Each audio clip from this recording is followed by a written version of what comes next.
Hi everyone, and welcome to my presentation. Today I want to talk to you about our research program on intergenerational practice.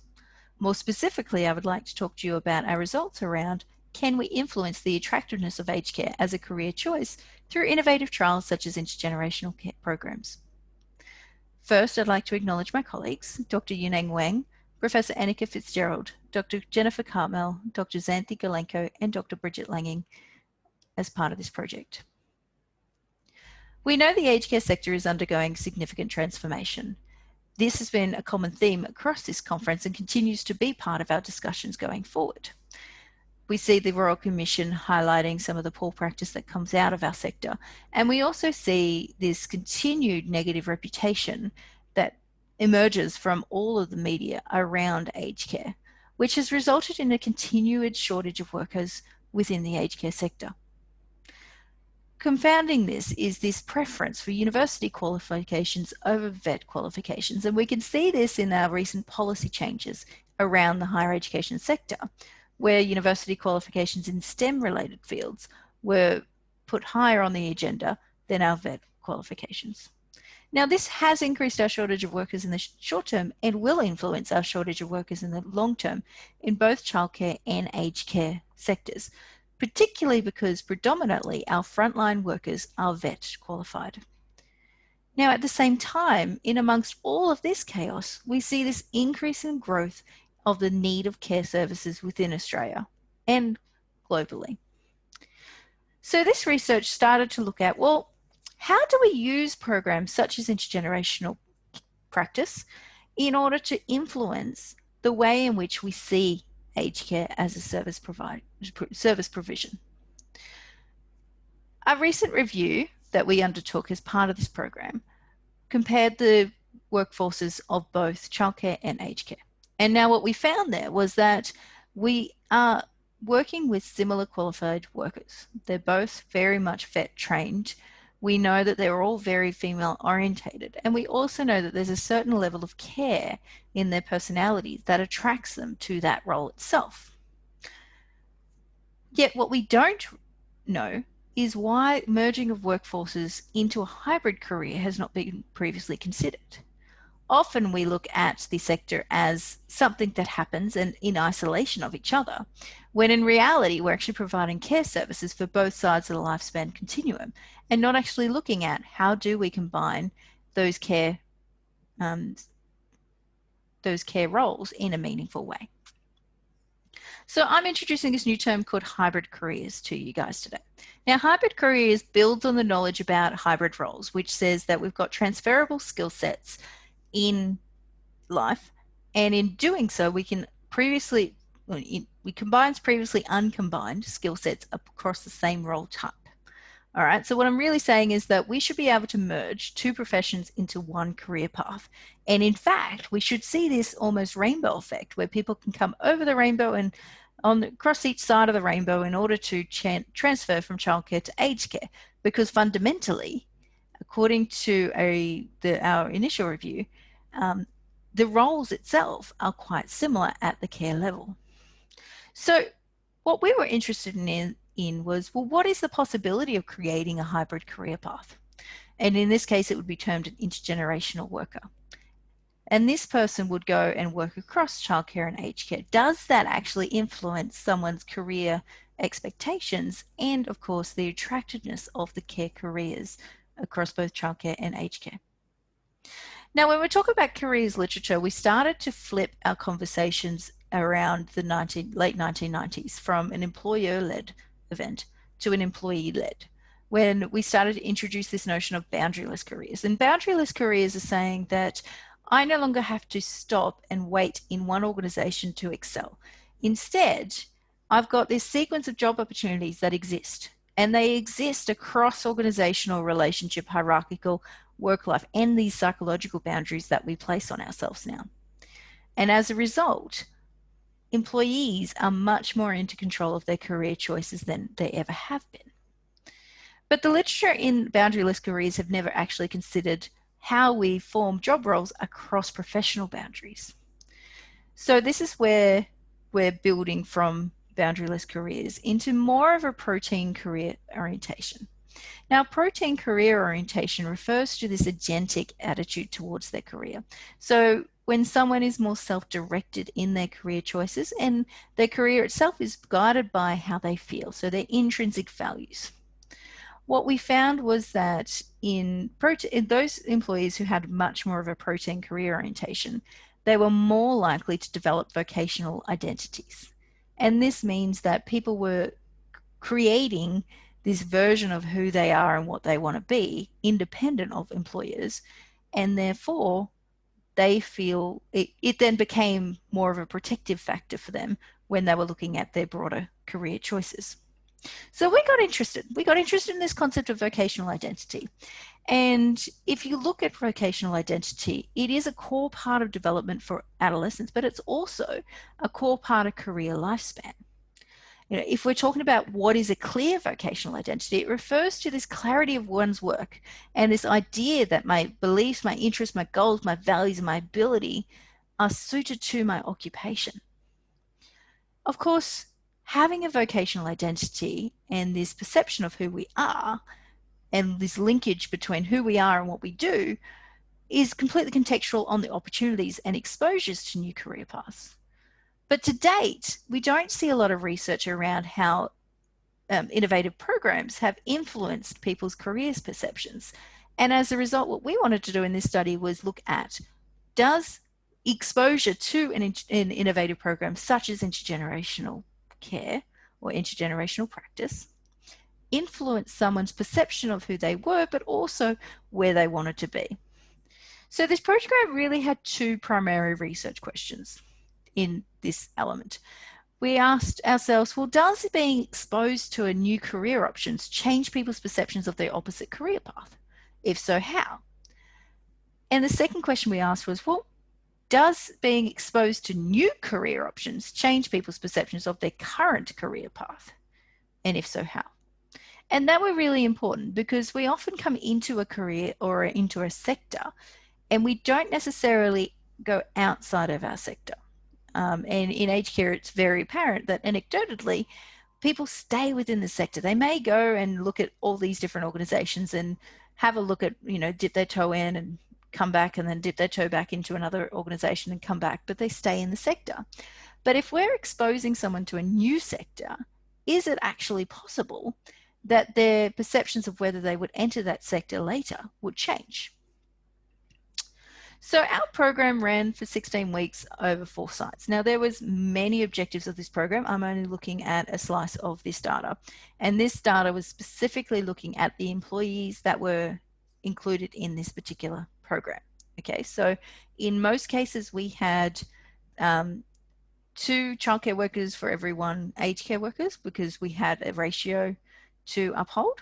But holistically, we had 16 employees that we conducted pre and post interviews with and followed them through that journey. All of those 16 employees actually completed an individual reflective journal, which looked at their process throughout. And we also got them to reflect on the program more generally. Now, I've gone through the reflective journals and the interviews to look at, well, what do we see from an employee perspective in terms of their perceptions of their current career and their potential future career. Now, to of course assist me, I used NVivo as a coding assistance, but it was really used to data manage this increasingly deep data set that we've got. So what did we find? What we actually found was that our preconceptions about the sector came from previous experience or stereotypes. Now, this is not shock horror at all, but there's not a lot of literature that exposes that this actually happens. So one of our child carers came back and said, look, I don't know whether it's something that I wanted to do. This is before the intervention. But then it could just be because it's unknown to me. So I really don't know a lot about it. And I don't know how we'll deal with death and sickness and all of that. I think I would find that really hard. You know, we don't really get that down here. So it's something that I would look at and go, what's it like? How does it work? But it's not something I'd be chomping at the bit to get there. Now, this quote really summarized a lot of our child carers' perceptions around aged care. And there was this concept that the work itself was similar, but they wouldn't want to do it at the opposite sector. So for another aged carer who were asked whether or not they would look at the opposite career, this is before we did the intervention, their response was, no, not really. No, I think I'd rather stay with the older generation. But the kids are lovely too. I've got grandchildren. They're very special. I don't have the patience for other people's children somehow. And I think that we can all relate to that in a certain level. But what was interesting was that through this program, and when we started to look at the reflective journals and the interviews, what we found was that all of the workers, regardless of what side of the spectrum they landed on, whether they were childcare or aged care workers, they acknowledged the similarities between the sectors. So, for example, our aged care worker said, well, it's much the same as the aged care work because you have to keep them occupied and stimulated, and that's what, you're stimulating their cognitive, and that's what it's all about. And each one is individual and special. And from a childcare perspective, they're saying, I'm not going to say it's the same as childcare, but I think it's similar in routines. I feel like it's definitely be like an open room in the mornings or something. I definitely think that when you're in any kind of care that there has to be some sort of routine. Otherwise, it'll completely fall apart because of all of these. And she was talking about the structure of the day. And the aged carer responded also that basically we have to teach them boundaries. We have to teach them respect. We would teach them that. Yes, it's okay to have your own thinking. So with a child carer, I would say that it would be the same, but it's always making sure that they're safe. So there was this acknowledgement that there was similarities between both sides, but there wasn't a lot of commitment before we started to do our program around ever wanting to commit to flipping over to the other side. After we had the program, what we found was that our participants had much more of a nuanced understanding about the role after we had them exposed to it.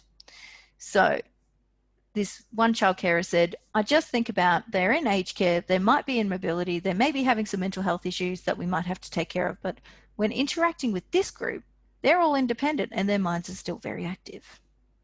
So there was this flipped understanding of what they were expecting versus what they actually got.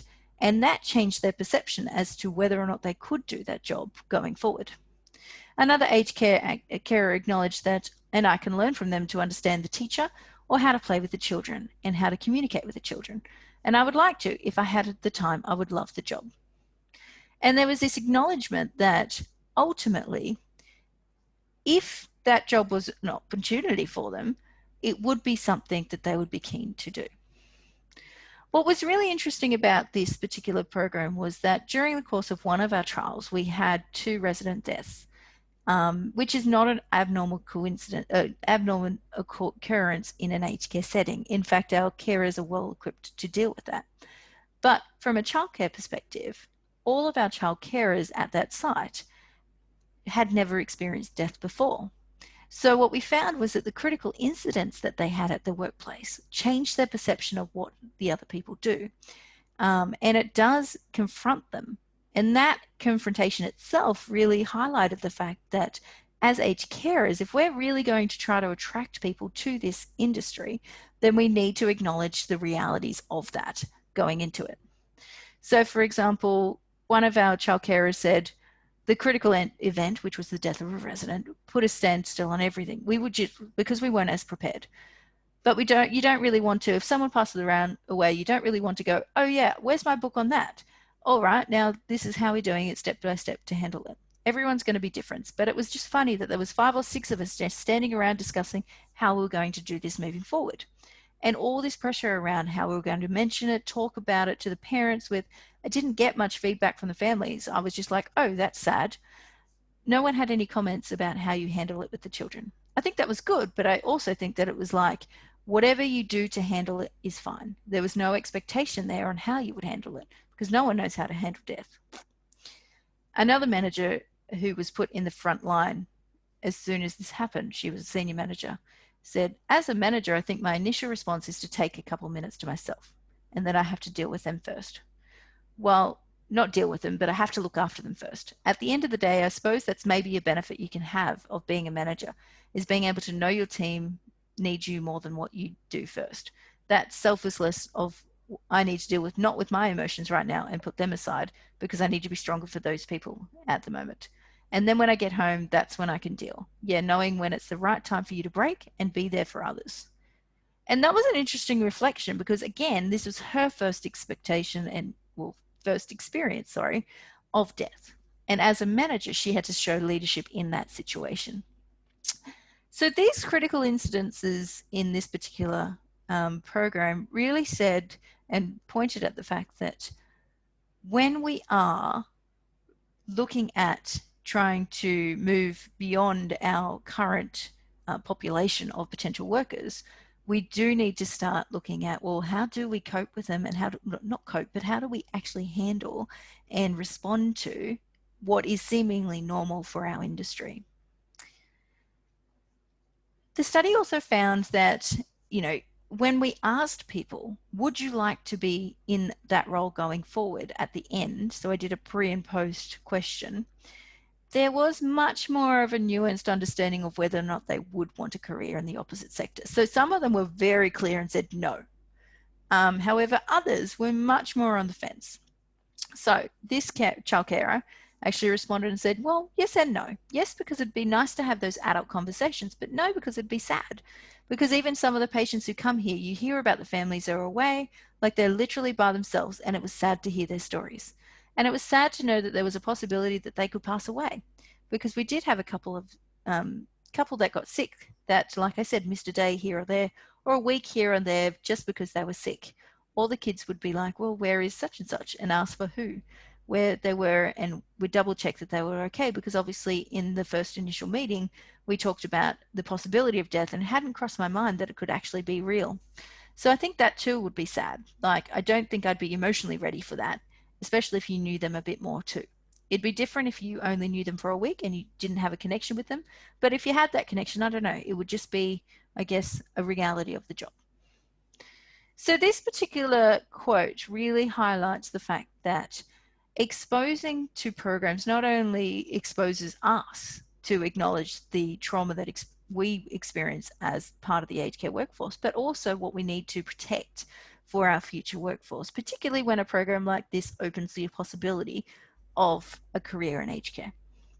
For others, what we found was that they strengthened their view of a career in aged care. So a child carer actually turned around and said, after making those relationships, I could do that. I could go and hang out with them for a day. I could take them shopping. I could do all of that and have the relationships. I just still couldn't do the other parts, like the showering and the cleaning. I don't think I would enjoy that part. But if they could take themselves to the toilet and shower themselves, then I could easily do it. So I think it did definitely, like, it, yeah. Whereas before I just thought, ew, I don't want to clean that person. And I feel terrible saying that, but that's what you do think, like your mind goes straight there. So after building relationships and actually hanging out with them, I could go and hang out with them all day. So I guess this really highlighted that these people take on these experiences. The employees really look at, well, what is the reality of the job? And that's what we're exposing them to when we're creating these programs. Another aged carer actually responded and said, well, it gives me a bit more insight into how much we can do with the age for seniors. Because previously, when I think about seniors, I just think about they're in aged care, they might be in mobility, they maybe have mental health issues that they want to take care of, but, they're all independent and their mind is still active. It's like a mature person that you work with, and it's very easy. And it's also this group. I learn about Indonesian. A few of them actually speak Mandarin or maybe English. So we can get the one who speaks both languages to try to help us translate. So the program itself not only strengthened the desire to translate from aged care to childcare, or childcare to aged care in some carers, it also strengthened their ability to reflect on what they've got in their own career. And I think that that's a really important and unexpected finding from this particular program. Whereas another child carer just basically said, I just find it more enjoyable working with young children. And that's fine. I'm not saying that these programs are good for everyone from a career perspective, or that even having exposure to the sector should enlighten them as to whether or not they should continue in the sector. But what I'm saying is that the findings from this program really highlight that there is something there when it comes to influencing vocational identity. It strengthens what they felt were their core elements of their job. I can't go through all the obviously quotes that come out because of time, but what I can say is that these programs are so important to change people's perceptions of their career and their career choices. And they're not for everyone. But the hybrid role, through exposing these people to both childcare and aged care, actually became more of a possibility.